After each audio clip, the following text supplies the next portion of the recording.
All right, we're going to go ahead and get started today. Welcome to this week's Fuel for Thought.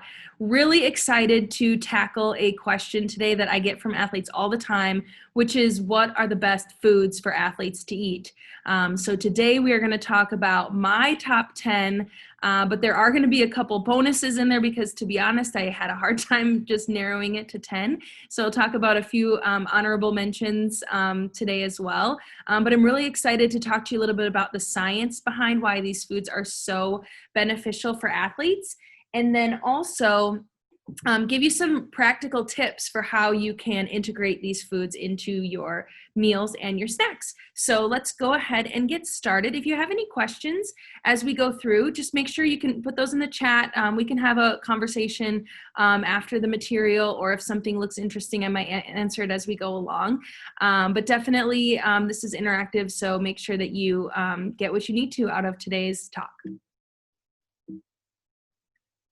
All right, so first super fuel that I want to talk to you about today is wild salmon. So I specify wild because wild salmon actually has more omega-3 fatty acids than farmed salmon. But farmed salmon also has omega-3 fatty acids in high amounts as compared to other foods. So any type of salmon, and really tuna or mackerel, would be great in getting these omega-3 fatty acids. And so that's why I put this as one of the super fuels, because omega-3 fatty acids are typically a nutrient that athletes and Americans in general just do not get enough of, because we don't eat as much fish as we probably should be eating in order to optimize those levels.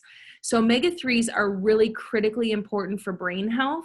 Especially if an athlete has a brain injury like a concussion. It's really important that they're getting a lot of omega-3s as they move throughout the recovery period from that concussion. But omega-3s are not only good for brain health, they're also really critical for heart health. It's really, people with high omega-3 levels actually have lower risk of heart disease, which is unfortunately the number one killer of males and females in our country. So we want to make sure that we all have really healthy hearts around here, and getting enough omega-3s through salmon is definitely one way that we can do that. Salmon is also a really good source of lean protein, so it could work its way into a post-practice meal for you, or maybe you want to incorporate some sort of salmon into dinner so that you can get some lean protein and omega-3s to help you recover while you're sleeping. So the protein component is really helpful as well. Salmon, a lot of people don't know, is actually high in calcium. And it's because there are these tiny little bones in salmon that are perfectly able to eat. You honestly don't even notice that they're there, but they're really high in calcium. So they provide you with a great source of calcium, which is important for bone health. But also calcium is an electrolyte that helps our muscles fire while we're exercising and moving throughout our day. So another great part about salmon is that it's very high in iron, and especially for some of our female athletes who are training very hard, their iron levels might be a little bit low. And salmon is one of those foods that can help you bring up your iron levels, and healthy iron levels are really important for blood health and circulating nutrients around your body during the day. And finally, salmon is so awesome because it's also high in vitamin D. And so we typically get a lot of our vitamin D from the sun, but we can also get it through a couple of foods, salmon being one of them. So vitamin D, we actually have vitamin D receptors on all of the cells in our entire body. Vitamin D has actually been named the vitamin of the century. And so we're still learning about the widespread impact that having optimal vitamin D levels can have on your athletic performance and your overall health. So that's why I love the idea of athletes consuming salmon a couple of times a week. And it can be done by cooking up a simple salmon fillet. The way that I like to do this is by using my food thermometer. So a food thermometer is just such a great investment if you're not very good at kind of feeling and eyeing up when your meat is cooked. And so I like to use my food thermometer, stick it in the thickest part of the salmon. And when the salmon is about 140 to 145, I like to pull it off, and it carryover cooks maybe just a little bit higher than that. But that's a safe way to cook it and make sure that it's not overcooked and dry. Another option might be to pick up some salmon patties from the frozen food section. That could be really easy, and you can eat these like you would a burger, or you could even crumble these up and put them on a salad, or crumble them up and put them on pasta. So that would be awesome. And then finally, we are able to get salmon packets now at the grocery store, kind of like a canned salmon. You can get it in the can, but you can also get it in these packets. And that's a really nice way to just be able to maybe throw in some light mayonnaise or throw in some Greek yogurt and create a nice little salmon dip that you can use to dip crackers, dip carrot sticks or celery sticks in that. You can even, spread that on bread. You can take a scoop of it and you can put it on top of a salad, just in an effort to get in that salmon 2 times a week. So wanted to talk about salmon as the first super fuel because it has so many benefits for our performance and for our health. So let's move on to milk and yogurt. All right. Love milk and yogurt, especially as part of our refuel. Milk has a great amount of digestible protein, and it has a great amount of carbohydrates and a really perfect ratio of carbohydrates to protein, especially when we might be talking about a chocolate milk or a flavored yogurt. After exercise, we can use that carbohydrate to refill our carbohydrate stores in our muscles. And then we can use that protein to come in and help us heal. So I love a good chocolate milk after a workout, or a fruit and yogurt parfait as part of an after workout, because of the protein to carbohydrate ratio and its ability to help us recover. Also, a great source of calcium for our bone health, which we've kind of hit on calcium already. But one other thing that I would mention is that a lot of our athletes are still building up peak bone mass. And so they maybe haven't reached that peak level of calcium that they're going to be able to hopefully hold and maintain in their bones throughout their entire lifetime. So this is the opportunity for our athletes to make sure that their calcium intake is optimal, because it's going to pay dividends down the road as they get older. And especially, way later in life. It's been shown that adolescents that have great calcium intake have a lower risk of osteoporosis down the road. So it's a really good investment. Vitamin D, we've talked about. Those receptors are on all the cells in our entire body. In the winter in Chicago, it's going to be a little bit difficult. It's going to be impossible, actually, for us to get our vitamin D from the sun. So we can get vitamin D from vitamin D fortified dairy products. The whey and casein protein that we can get in dairy products is really cool, because the whey protein is a fast-acting protein. So when we consume a dairy product, the whey protein can actually get to our muscles very quickly, and it can start to initiate recovery. And one of the reasons is because there's an awesome amino acid called leucine in whey protein. And the leucine is basically kind of a signal to the muscles to say, hey, let's start muscle protein synthesis. Let's start building and recovering. So that's a really great part about whey protein, and we get whey from dairy. The casein protein that we also get from dairy is a slower digesting protein. So while whey goes in right away and starts working, casein takes a little while. And this may be why it's a great idea to incorporate some dairy protein before bed. Because while we're sleeping, if we have some casein protein on board, we can actually digest it while we're sleeping and get little amounts of protein kind of given to our muscles over time while we sleep, which is going to be really important and great for optimal recovery. So mentioned protein, also glutamine is another amino acid that's really helpful for healing, and it's found in dairy products. So milk and yogurt can be used, obviously, to make a great smoothie, a great fruit and yogurt parfait. It can be used mixed in oatmeal, which we may or may not talk about later, spoiler alert. But these are fairly easy to just eat as they are, too. We don't have to be fancy and make a recipe. We can just drink a glass of milk. we're going to try to shoot for 3 to 5 servings of dairy products per day. But we definitely have a group of athletes and individuals that can't tolerate dairy. Maybe they have a lactose intolerance situation, in which case we can work with them to find a lactose-free dairy option. But maybe they have a milk allergy altogether. And so if that's the case, a great, second option might be a calcium fortified soy milk. So I like soy milk as the first alternative to dairy, because soy milk actually has about the same amount of protein as dairy. If we start to look at other types of milks or other types of drinks like rice milk or almond milk, not as much protein at all. So we can't really rely on those types of drinks for our recovery necessarily. The thing I want to mention though is that these calcium fortified drinks, the calcium can settle to the bottom of the carton and stick to the sides. So if we are looking at a calcium fortified soy milk or an almond milk and we want to make sure that we're getting all of the calcium, we need to shake vigorously before we pour out and drink, because we don't want to leave that calcium stuck to the sides of the container. You can also get calcium fortified orange juice, same thing. Make sure you're shaking it really good before you pour it so that you get that calcium into the glass and into your body. All right, so that is my shout out to milk and yogurt. Let's talk about tart cherries. Some of you might be thinking, wow, I can't believe it's taken this long for her to get to tart cherries, because we are big fans of tart cherries here in performance nutrition.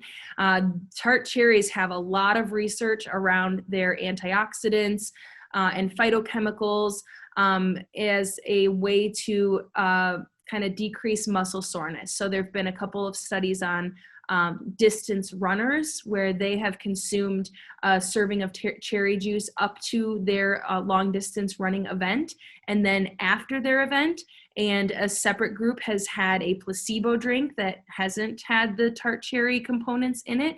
And the group that consumed the cherry juice had significantly lower reported muscle soreness as a result of that intense exercise. Also, this research has been done in strength and power athletes as well, and it has shown that those that drink tart cherry juice actually have a faster return to full strength after a very strenuous strength and power workout. So the recovery potential of tart cherry juice is definitely great. This is also a great source of vitamin A, which is important for our eyesight. But it also has a little bit of natural melatonin in it.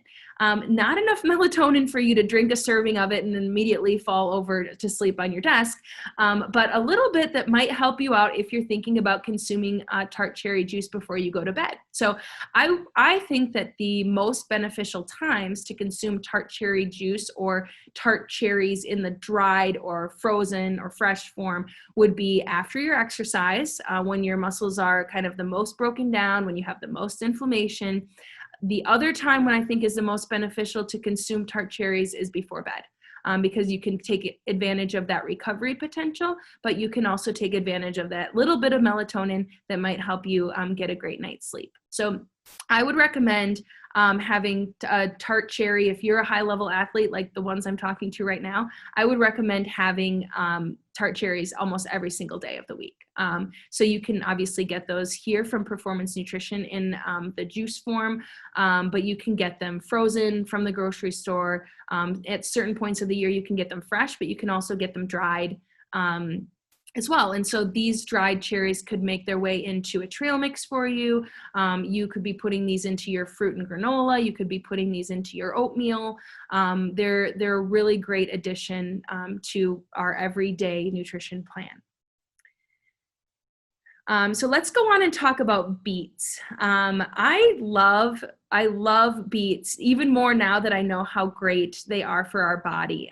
But a beet that is cooked and prepared well is very delicious. A beet that maybe isn't washed as much as it should be, or it may not be cooked to your preference. Some people think tastes like dirt, but rest assured, beets do not always taste like dirt. So if you think that they do, let's try some different preparations of them. The reason why I feel like it's so important for everyone to go on a food adventure around beets is because they are a source of inorganic nitrate. And so inorganic nitrate actually gets converted in our body to nitric oxide. And nitric oxide is a powerful vasodilator. It opens up our blood vessels so that we can get oxygen and nutrients and optimal blood flow through our body. And so we have been looking at beets in the last several years for their athletic potential, because wouldn't it be helpful if our blood vessels were nice and open during our activity so that we could most efficiently get oxygen and nutrients to our working muscles and to our brains and all over our bodies. So a lot of research has been done on beetroot juice, just 100% beetroot juice. Probably not the most tasty thing for a lot of people, but so beneficial if you can get some of that in as a pre-workout. It's actually a natural and a very safe pre-workout. So that would be great as an alternative to maybe some of the supplements that are not going to serve us very well as an athlete. So beetroot juice could definitely be something that you could be challenged to try. Another thing that I have done with beets is just get them home, wash them up really, really well, and then put them in a tinfoil packet with olive oil and salt and pepper, and then just roast them in the oven at about 350 to 400 degrees for an hour. So it's kind of a nice Sunday morning, maybe Sunday afternoon while you're watching a game. Just roast your beets up. When you take them out of the tin foil, the skin basically can fall off or be wiped off, and then you have these really nice roasted beets that you can cut up and you can put on salads, or you can put on even like crackers with a little bit of some kind of cheese, maybe goat cheese if you like that. It's kind of a fancier preparation, but that can be a really tasty dish as well. If you're not a huge beet fan and you tried a ton of times and you just can't figure out how to make it work, there are other things that are high in these inorganic nitrates. One of them being arugula. So if you typically buy like a spring mix to have around, or if you're, getting some salads and things on campus, maybe you look for some salads with darker green leaves like arugula or spinach or even kale, because these are going to have higher levels of these inorganic nitrates that can open up your blood vessels throughout the day during activity, so that you can reap the benefits of just optimized blood flow. So that is my spiel on beets. I would encourage everybody to try beets at some point over the next couple weeks, because it will really serve you as an athlete. All right, let's talk about spinach and kale. I kind of led into it from the last one, but I think it deserves its own slide, because there's these dark green leafy vegetables are super high in vitamins A, and we talked about vitamin A already for eyesight, but vitamin A is also a really powerful antioxidant. And so we need to delve into this antioxidant piece a little bit, because it's important that we know what antioxidants are and what they do. So as high-level athletes, we probably experience more oxidative stress on our inside of our body than just the regular person walking around on the street. Oxidative stress can be caused by intense exercise. It can be caused by stress. It can be caused by pollution. It can be caused by getting like sun damage on our skin. And so when our body experiences oxidative damage on the cellular level, it can actually cause a little bit of a domino effect. So if one of our cells gets oxidative damage, it starts scavenging for electrons from another cell, and then that cell is damaged, and then that cell is going to grab electrons from another cell, and it just ends up being this whole cascade of things, and it's not great. But we can use food, and we should use food to stop this cascade from happening. There's nothing we can do. We're going to exercise intensely. We're going to have oxidative stress. It's just the deal. But we can stop this cascade from happening by giving ourselves antioxidants like vitamin A, vitamin C, vitamin E.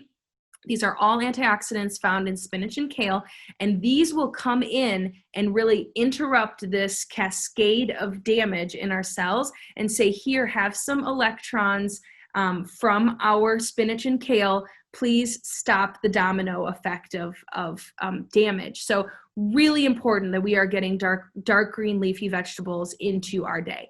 The other thing that I want to mention from here is potassium.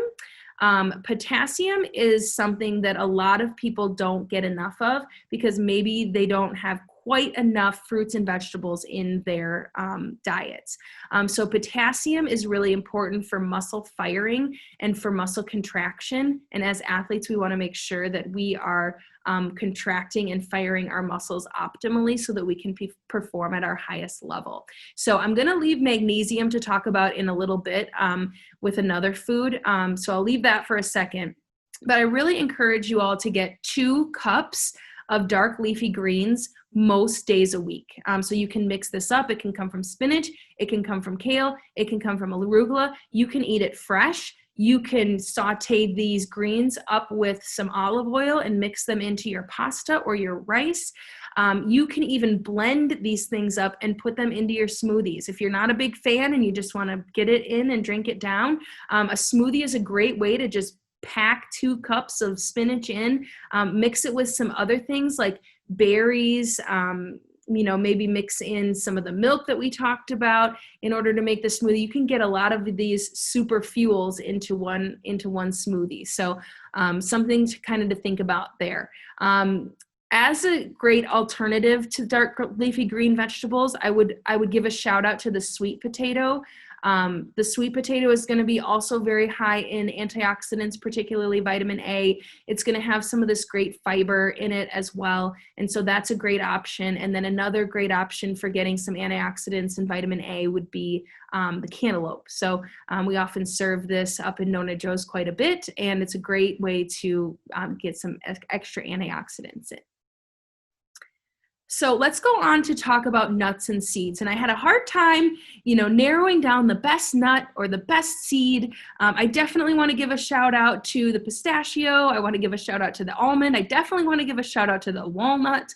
But I had a hard time picking things out. The sunflower seed, the chia seed, I just had so many things. So I kind of looped all of these great nuts and seeds together, and I would encourage a variety of these. They all have great benefits. I'm going to point out a couple benefits, especially in copper and zinc.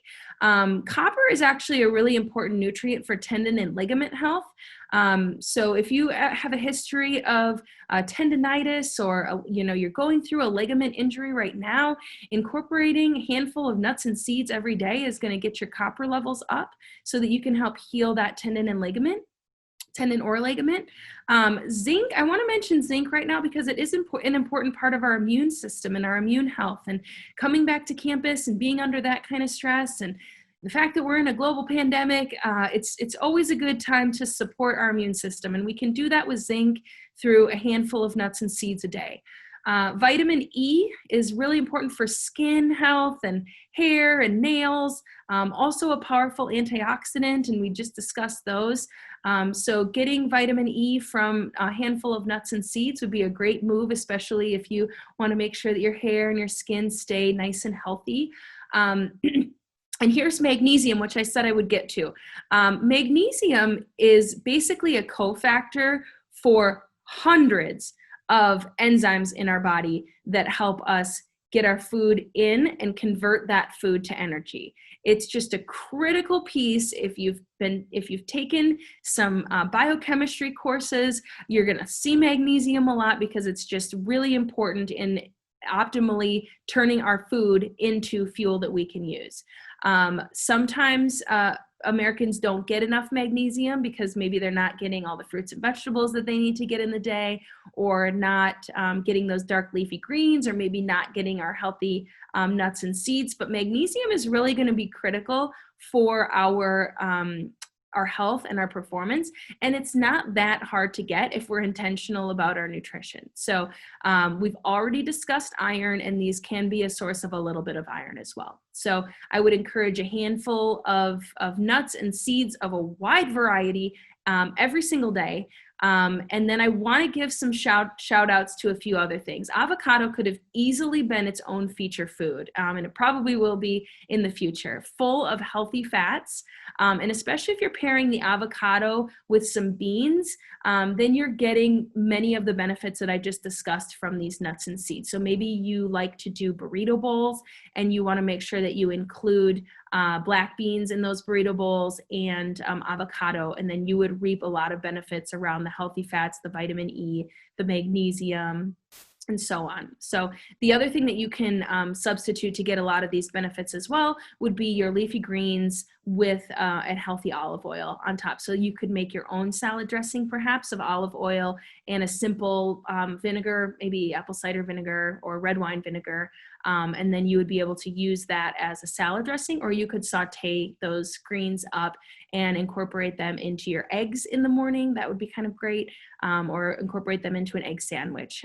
So hopefully that's a lot of ideas about how to make sure that we're getting optimal levels of these particular nutrients. Okay, let's talk about beans and lentils. I've talked about them a little bit already. I really encourage us to try to get some beans and lentils in for a lot of health reasons. They are a source of iron. They are a great source of lean protein, but they're also a great source of soluble fiber. So soluble fiber, I want to go into explaining that a little bit. Soluble fiber has a couple of roles. One of the roles would be to help us feel full and satisfied with our meal. So incorporating beans onto a salad would be a great way to kind of complete that salad and make you feel like you had a meal of some substance. Soluble fiber is also really important for keeping our cholesterol levels low. It actually helps with it helps with the processing of bile and keeping our unhealthy levels of cholesterol in our body low. So really encourage beans. They can be consumed in the form of hummus. You can make yourself a bean soup. You can sprinkle beans on salads. You can make a nice chili with beans that you can, you can put chili on top of some tortilla chips, and you can create yourself a healthy nacho situation. So you've got a lot of options with beans. The other reason I just love them is they're a really budget-friendly food. Beans are very, very easy to buy with a small grocery budget. So I would mention that. And then, a black bean quesadilla costs you less than $2 easily to make, with some tortillas, some cheese, some beans, maybe a little bit of salsa, and any other veggies you have lying around you could throw in there. That would be a really easy, cheap meal to make. If you're not a bean person, maybe you have a bean allergy. I have met one person in my life with a bean allergy, and you need to do something different. You could maybe use oatmeal and make sure that you get some lean protein, lean meat in your day, and you can go from there. So while we're talking about oatmeal, let's delve into oatmeal a little bit more. We've already talked about the fact that soluble fiber is really important for helping us feel full and satisfied, and it's very important for helping us keep our cholesterol levels low, which is important for our heart health long term. Oatmeal is awesome because it's a complex carbohydrate, which means it takes this fuel a long time in our body to break down and turn itself into carbohydrates, which we can use for exercise, for fueling our exercise. So that can be great if you need the kind of a sustained level of energy and throughout the day. Having oatmeal before a long study session would be a great way to keep energy levels consistent and steady throughout your study session until you kind of get to your lunch. Also, oatmeal has B vitamins in it. And so the B vitamins are known for helping us convert carbohydrate to energy that we can use for exercise and for brain function. So I would encourage oatmeal. Again, it's another really economical food that we can use and incorporate in a lot of ways. So we have talked about overnight oatmeal in the past. Very simple and easy to do for your meal prep. You can Get several mason jars out. You can put oatmeal and milk in each one of them, and then you can decide on the different flavors of oatmeal that you'd like to have for the next few days. Maybe you want to put some frozen berries in one jar. Maybe in the next jar you want to do just your typical raisins, or maybe you want to get fancy and do some dried cherries. You could put cinnamon in that one, and in maybe brown sugar or whatever, kind of keep it traditional, if you will. And then maybe the other one you want to go, with a savory oatmeal, which is a very trendy thing to do right now, is to make something that maybe isn't as sweet, but something a little more savory, and put something off the wall like avocado into your oatmeal. So the other thing that you can do is you can make yourself some homemade granola. So we've talked about on our Instagram channel how to make homemade granola. It's super simple, using rolled oats, using a nut of your choice, using a dried fruit of your choice, and then making a simple sauce with honey and olive oil. But that's pretty easy. You could make that granola for yourself, and then you can sprinkle that on your yogurt parfaits. You can even eat it like cereal in milk. And so that would be a great way to incorporate oats into your day. And then, these can also just be, grab a little bit and throw it in your smoothie. So lots of options around oats. Some other things that are similar to oats that would be great would be quinoa. Quinoa is pretty cool because it has the fiber and the complex carbohydrates that we're talking about. But quinoa, because it's actually a seed, a lot of people think it's a grain, but it's actually a seed. And because it's a seed, it's a protein source as well. So quinoa could have also easily made its way into the super fuel list, because it's pretty awesome in its own right. So also brown rice is a great way to get these nutrients, and several other whole grains. So I recommend trying to incorporate some oatmeal or whole grain in every single day in multiple meals. It's going to be critical for you to get the energy and the micronutrients that you need in order to succeed. All right, so let's talk about watermelon next, okay? Watermelon is super interesting because it has something in it called citrulline. So the science behind citrulline is really interesting. So citrulline actually gets converted to arginine in your body, and arginine actually works very similarly through that nitric oxide path that we just talked about. So remember, nitric oxide helps open up the blood vessels in our body so that we can have optimal blood flow and get oxygen and nutrients to our muscles as efficiently as possible, which is really helpful during exercise when we're trying to operate at our highest levels. So this is pretty interesting that we can get citrulline from watermelon. Some people actually just like to make a watermelon juice or a watermelon smoothie, which is fun. You can just take, especially if you're kind of have half a watermelon you left and you're like, oh gosh, I just don't know if I can eat, the rest of the watermelon before it goes bad. Just take it out and put the whole thing into a blender. Maybe you want to get a little fancy and put some lime juice in there and put some mint in there and just blend it up and make yourself a fancy watermelon drink. That's going to be a really great source of citrulline. That's going to help you open up those blood vessels so that you can have optimal blood flow. You can also make a watermelon salad with feta cheese. You can see the picture, and mint. And that can be kind of a fun thing to do in the summer, especially, but you don't have to make it complicated. Just crack open the watermelon and eat it in any way you like. I would recommend eating watermelon several times a week. I know this can get tricky when watermelon's out of season, but I know that they try to source it up in Nona Joe's as much as possible. So I would grab it. I would grab it whenever it's up there, and just love on that citrulline. So if for whatever reason you can't find watermelon, another great option would be the garbanzo bean, which is also called a chickpea.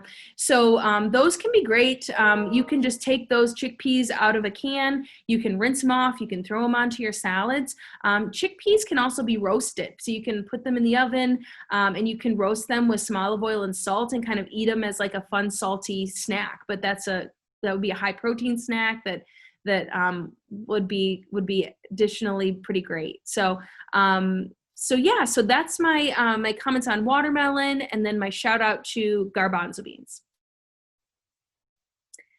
And then finally want to talk about pineapple. We got some bonus material here. If you're counting at home, I've definitely going over the top 10 because there's just so many foods out there that are beneficial to athletes. So I definitely want to make sure that I hit on pineapple because pineapple has some great benefits around vitamin C as that powerful antioxidant, vitamin C that can support our immune function, also has the potassium in it that can help us fire our muscles. Also has magnesium, which we've talked about is so critical to the functioning of breaking down our food and turning it into fuel. But bromelain is the thing that makes pineapple kind of unique. So bromelain is kind of this collection of enzymes that makes pineapple cool for a couple of reasons. If we're talking about the culinary realm, you can actually use pineapple to tenderize meat because the enzymes in there will actually break the proteins down a little bit and make it like a tender meat that you can really enjoy eating. So that's kind of a cool function. But bromelain is also being linked with improved digestion. Even inside of your body, it can help protein break down a little bit more optimally. So really important for digesting food, gut function, and then I already kind of gave out the shout out to immune health. Have seen a couple of papers also linking pineapple and bromelain to decrease muscle soreness as well. So if we're going through an intense training period, I would definitely look out for pineapple, look out for watermelon as well, which you just talked about, getting in, a cup or two several times a week. And fresh pineapple is great because some of this bromelain might be broken down with heat treated things, but if you can only get the fruit cups of pineapple or the canned pineapple, that's also a really, really great addition to your day. Other things that are kind of close to the pineapple and have some similar benefits would be our bell peppers, and strawberries and oranges, which are also high in vitamin C and high in potassium. So with that, I want to leave you all with a challenge. Take something that you picked up today, whether it be a particular food or a recipe that you feel is particularly interesting, and try it out. Just try one thing this next coming week to put some of this stuff into practice. Maybe you're going to go big and try cooking salmon for the first time in your entire life, but maybe it's going to be something simple for you, by like just throwing a handful of spinach in the smoothie that you already make every morning. Or maybe it's going to be even simpler than that. Next time you're up in Nona Joe's or passing by Performance Nutrition, picking up some nuts or some trail mix to make sure that we're getting in those healthy fats and getting in the magnesium and the copper and things that we talked about. Maybe you're going to, go big and try roasting beets like I talked about, or maybe you're going to just try to have, one extra salad that has dark leafy greens in it this week. So hopefully that gives you a couple of ideas that you can use to incorporate into your week. But I'm so excited to have seen you all today, and I'm definitely going to hang around. If you have any questions at all about this content or anything about performance nutrition, I'll hang out for the next several minutes and answer anything you'd like. So thank you all so much for joining today, and we will see you again next week.